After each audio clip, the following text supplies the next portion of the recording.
Ελάχιστο μεν, ουσιαστικό δε.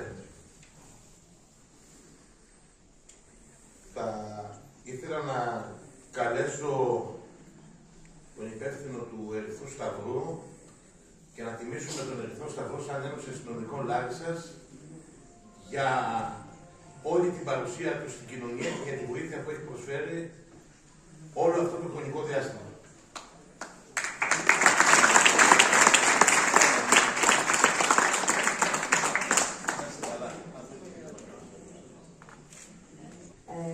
Για πάνω από έναν αιώνα, ο Ελληνικός Ερυθρός Σταυρός, στο Περιφερειακό Τμήμα της Λάρισσας, είναι αρρωγός στην κοινωνία. Οι συμπολίτες μας μπορούν να βασίζονται στη βοήθεια των εθελοντών μας. Ήμασταν εκεί από την πρώτη στιγμή.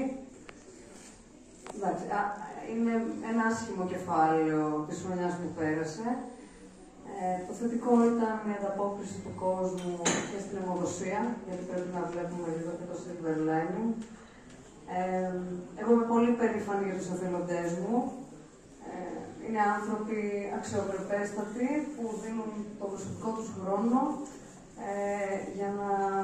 για να μπορείτε όλοι εσείς να αισθάνεστε και λίγο πιο ασφαλείς μαζί με την ελληνική αστυνομία. Σας ευχαριστούμε πάρα πολύ που μας θυμάται. Χαιρόμαστε για τα παιδιά σας.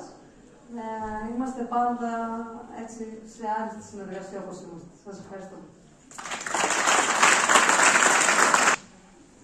Θα καλέσω τον διοικητή της Όφρης ΕΜΑΚ για να τιμηθεί από την Ένωση Αστυνομικών Λάρισσας στο πρόσωπο του διοικητή όλη η μονάδα για το πλούσιο έργο που προσφέρει στην κοινωνία τις δύσκολες στιγμές.